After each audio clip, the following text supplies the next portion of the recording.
Okay, so we've got our basic bottom bait set up. It's a little balance bait in this case. I'll discuss that as we're going along, and I'll tie this for you now just to show you how it's all done.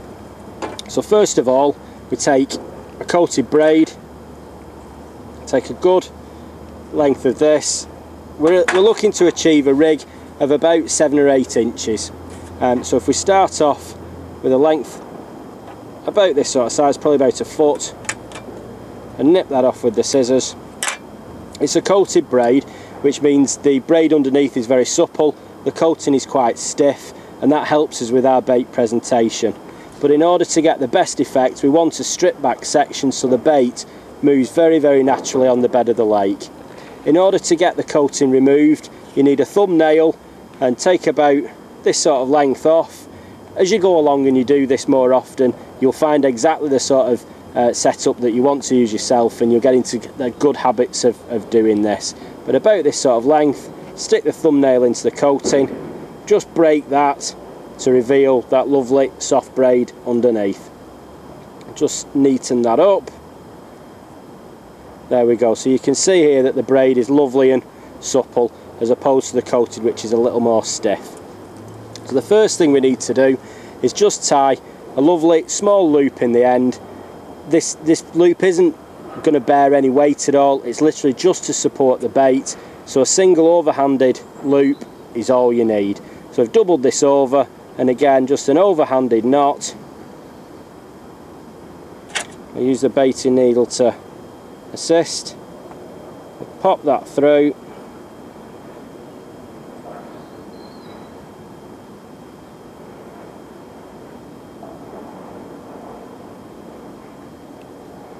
And just pull that in tight.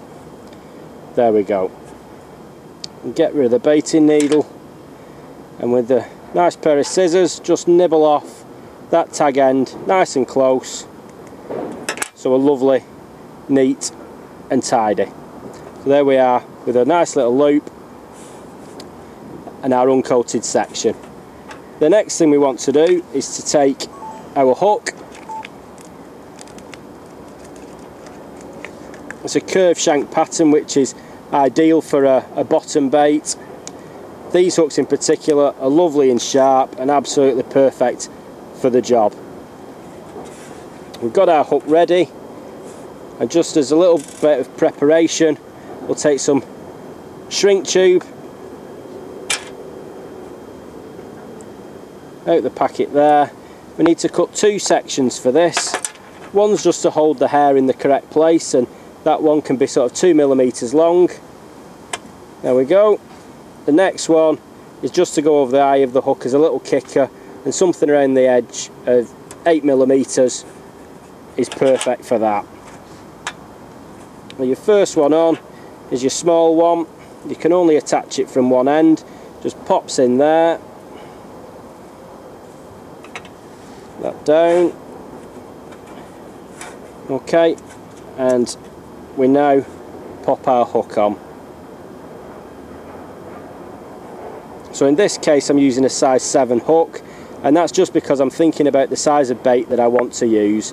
I'm using 15mm boilies, and a small 15mm with a little bit of a topper like this just to balance it is going to work perfectly with this size of hook. So we need to look at the hook now and think about setting the length of our hair. Now for me, I know that my thumbnail is about the right sort of size. You can attach the bait if you like, but this way is much quicker, and especially if you're doing this at home in preparation, I've just worked out that the thumbnail works nicely. So that's the thumbnail's the size of the bait, and then I want about 10mm gap separation like this, just so the boiler can move nice and freely on the lake bed. So we set that there, and then we simply tie the knotless knot. So we take our coated end and going through the eye of the hook towards the point. We always do that, just because it shows that the braid is exiting along the shank of the hook.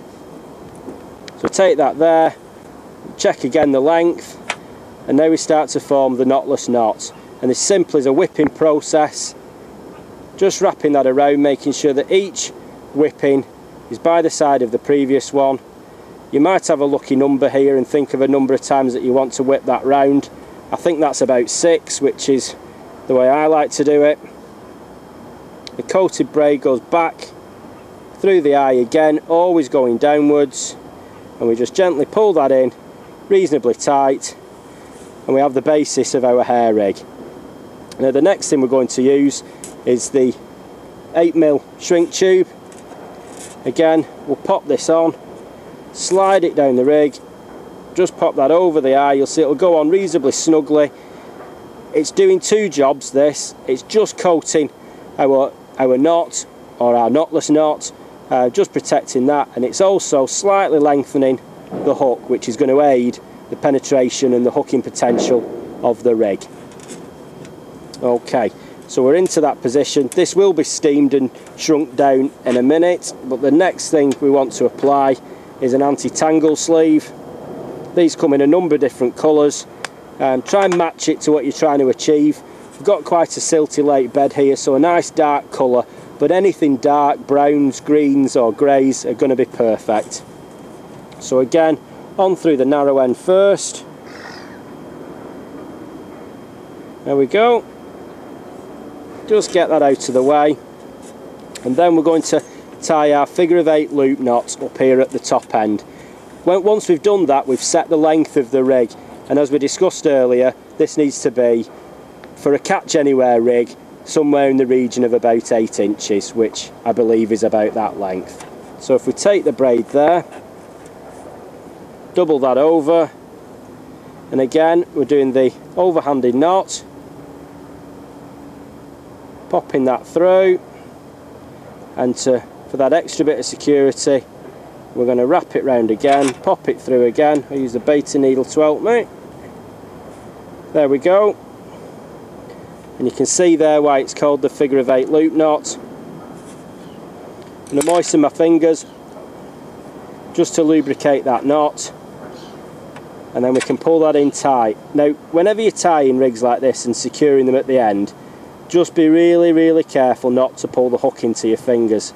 I know it sounds a silly thing to say, but I've done it myself and it's certainly not pleasant. So I'm going to use my scissors. You can use a puller tool, but the scissors and the baiting needle will suffice. Pull that in nice and tight, and there we go. That's lovely and secure. We'll nip off our tag end. There's no need to do this flush. You can leave a few millimetres again for just peace of mind and security. That knot's never going to slip, but it's certainly not slipping that far. Up we go with our anti-tangle sleeve.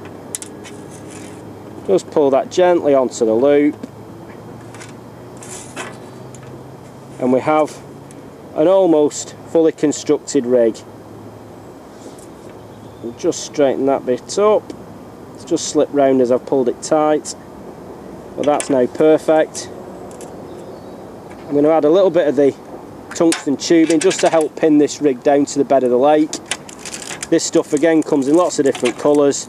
I like the brown or the black. We'll just take a little section of that, sort of maybe mouse drop in size, something like that.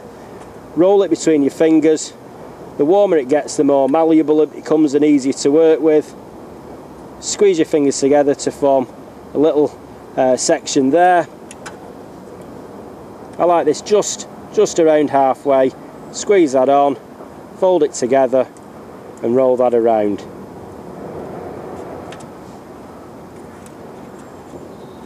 Okay, so we're there in position. The final thing that I need to do is to get my kettle and steam the shrink tube, and we have a perfectly constructed, very basic but very effective catch anywhere rig.